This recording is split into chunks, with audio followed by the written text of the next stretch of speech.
Comment prévenir et traiter les allergies? C'est ce que nous allons voir ensemble dans cet épisode. Les allergies font désormais partie de notre quotidien tant elles sont communes.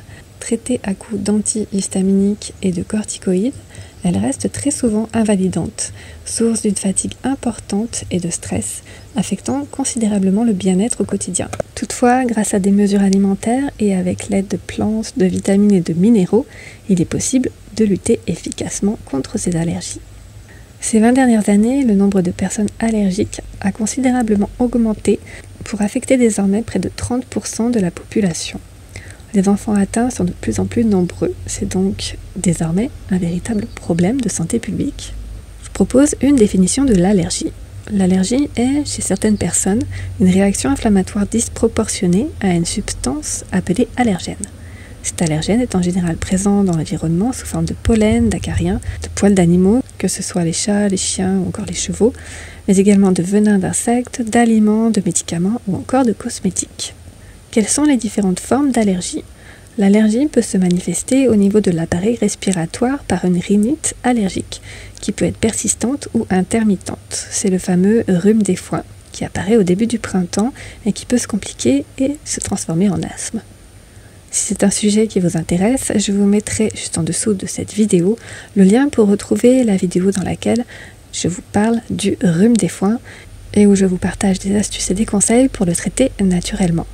Les allergies peuvent aussi se manifester au niveau de la peau sous forme d'urticaire, d'eczéma, atopique ou de contact. Les allergies peuvent être aussi d'origine alimentaire avec des signes digestifs tels que diarrhée, douleur abdominale ou des signes plus généraux comme l'œdème de Kundt, qui est un gonflement de la tête et du cou, et le très redouté choc anaphylactique, une réaction si violente qu'elle peut entraîner le décès par arrêt cardiaque. Enfin, il existe ce que l'on appelle les allergies croisées, qui peuvent être entre pollen. Par exemple, quand on est allergique à une graminée ou aux arbres, on l'est très souvent à d'autres. Ou encore les allergies croisées entre pollen et aliments. Par exemple, quand on est allergique au pollen de bouleau, on peut souffrir d'une allergie alimentaire à la pomme, à l'amande ou encore au céleri. Quand on est allergique au latex, on peut avoir une allergie croisée à la banane ou au kiwi. Quels sont les facteurs favorisant l'apparition d'une allergie? L'apparition d'allergies est influencée par plusieurs paramètres. On a longtemps parlé de théorie hygiéniste. Contrairement aux enfants vivant au grand air, les enfants des sociétés occidentales habitant dans des appartements surchauffés avec peu ou pas de contact avec les animaux de la ferme ou domestiques, ayant eu en outre plusieurs traitements antibiotiques dans la petite enfance, étaient plus susceptibles de développer des allergies. Or, ce lien est désormais clairement établi en raison d'un appauvrissement des flores cutanées, nasopharyngées et intestinales. D'autres facteurs sont aussi impliqués comme la naissance par césarienne, l'absence d'allaitement maternel, une alimentation pauvre en fibres, tous ayant un effet délétère sur la constitution des différentes flores. Enfin, il semble exister des facteurs génétiques. En effet, les enfants ont 30% de plus de risque de développer une allergie si l'un des deux parents est allergique et cela passe à 70% quand les deux parents sont atteints. Comment se forme une allergie?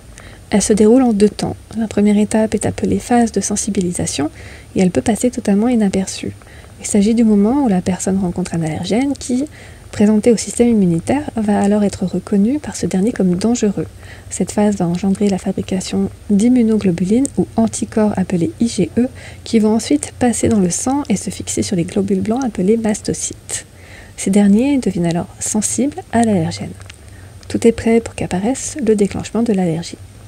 Dès le deuxième contact avec l'allergène, les mastocytes devenus sensibles vont s'activer et libérer beaucoup d'histamine.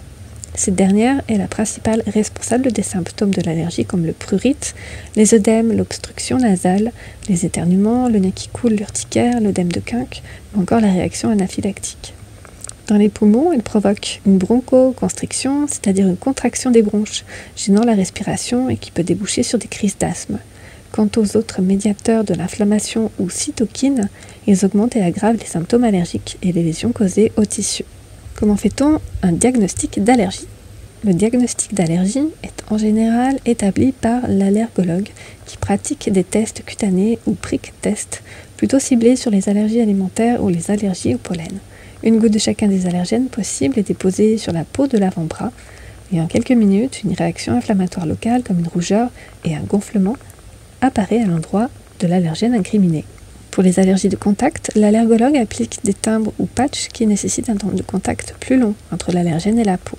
Il est possible aussi de doser dans le sang les IgE spécifiques à certains allergènes. Quels sont les traitements médicaux les plus courants pour lutter contre les allergies? On prescrit couramment des antihistaminiques, qui sont des médicaments qui empêchent la libération d'histamine par les mastocytes, ou encore des corticoïdes, sous forme locale en spray nasaux ou en collyre.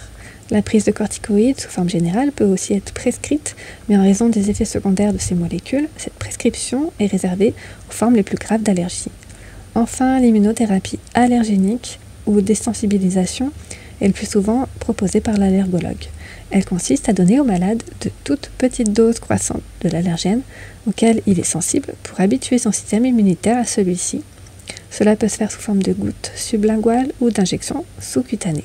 C'est un traitement long entre 3 et 5 ans qui n'est pas toujours efficace. Quelles sont les approches naturelles pour traiter les allergies? Des approches plus naturelles peuvent toutefois permettre de diminuer fortement les réactions allergiques. Parmi elles, l'alimentation, la lutte contre les carences et l'inflammation et certaines plantes sont des pistes intéressantes. Le docteur Jean Seignalais a ainsi obtenu des résultats positifs grâce à son régime hypotoxique. Sur 27 patients atteints d'allergie, se manifestant par des œdèmes de quinque, il a obtenu 22 rémissions, 4 améliorations et un échec. Les résultats furent similaires pour la conjonctivite allergique. Dans sa méthode, le docteur Jean Seignalais exclut toutes les céréales à gluten, les produits laitiers et les cuissons à haute température. Il favorise également les végétaux comme les fruits, les légumes et les légumineuses. C'est donc une alimentation qui favorise une bonne diversité de la flore intestinale ou microbiote, restaurant ainsi la barrière intestinale afin de la rendre moins perméable à l'entrée des substances délétères dans l'organisme. L'intestin joue en effet un rôle fondamental dans la réponse du système immunitaire, car il comprend à lui seul près de 80% des cellules matures du système immunitaire. L'intestin doit normalement être imperméable aux toxiques contenus dans l'alimentation.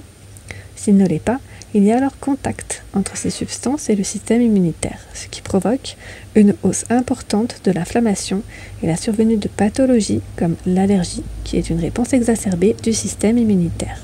D'ailleurs, chez les enfants porteurs d'un asthme allergique, les scientifiques ont constaté une augmentation de la perméabilité intestinale. Qu'en est-il de l'alimentation ? Certaines substances alimentaires ont des vertus anti-inflammatoires. C'est le cas des polyphénols, comme la curcumine, du curcuma, la quercétine des pommes et des oignons, et l'épigalocatéchine du thé vert. De plus, ils sont antihistaminiques et peuvent réduire la production de globules blancs et de cytokines, messagers de l'inflammation. Il faut donc les ajouter à notre alimentation.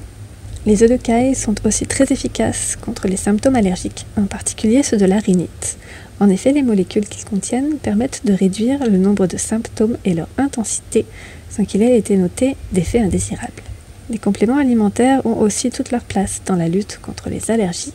En premier lieu, la vitamine D joue un rôle très important pour le système immunitaire, car elle augmente une lignée de lymphocytes régulant l'inflammation. Ces derniers ne sont justement pas en nombre suffisant chez les personnes allergiques. Or, les déficits en vitamine D sont courants dans la population générale. Les acides gras polyinsaturés oméga 3 et oméga 6 jouent eux aussi un rôle important dans la modulation de la réponse inflammatoire. Notre alimentation préfère les oméga 6 qui favorisent l'inflammation au détriment des oméga 3 anti-inflammatoires. Ces derniers sont en effet très souvent déficients, soit parce qu'ils sont insuffisamment consommés sous forme d'huile, par exemple de lin, de caméline ou de colza, ou encore de poissons gras, que ce soit des sardines, du hareng ou des maquereaux, soit parce que l'enzyme qui les convertit en EPA-DHA, actif véritablement anti-inflammatoire, ne fonctionne pas bien. Cela arrive dès lors qu'il y a beaucoup d'inflammation, de stress chez le bébé et la personne âgée, ou encore quand l'alimentation est trop riche en acides gras saturés ou trans. Du côté des compléments alimentaires, les minéraux sont aussi très importants pour lutter contre les allergies, notamment le magnésium, qui est particulièrement anti-inflammatoire et qui lutte efficacement contre le stress. Or, ce dernier aggrave significativement les symptômes allergiques, et certaines données commencent à montrer que le stress pourrait avoir aussi un rôle causal dans l'allergie. Le manganèse, sous forme d'oligo-éléments, est un antihistaminique très efficace.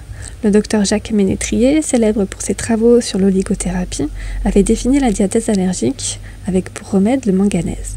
En effet, cet oligo-élément empêche la libération d'histamine par les mastocytes.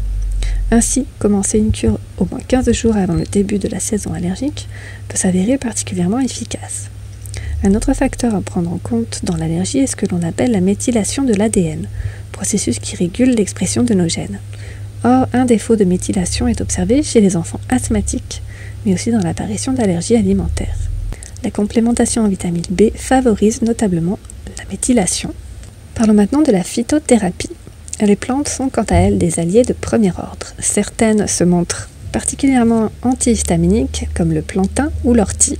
L'extrait de l'ortie a en effet la capacité d'inhiber les récepteurs à l'histamine. D'autres plantes ont plutôt des vertus anti-inflammatoires, comme par exemple l'astragale de Chine, capable de moduler le système inflammatoire et d'agir sur les différentes populations de lymphocytes T, déséquilibrées chez les allergiques justement.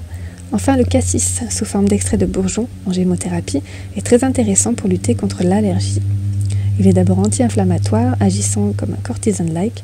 Il a de plus un effet énergisant qui permet de lutter contre la fatigue provoquée par les allergies. Il est donc préférable de le prendre plutôt le matin. Et si c'est un sujet qui vous intéresse, je vous mettrai juste en dessous de cette vidéo le lien pour retrouver la vidéo dans laquelle je vous parle de la gémothérapie.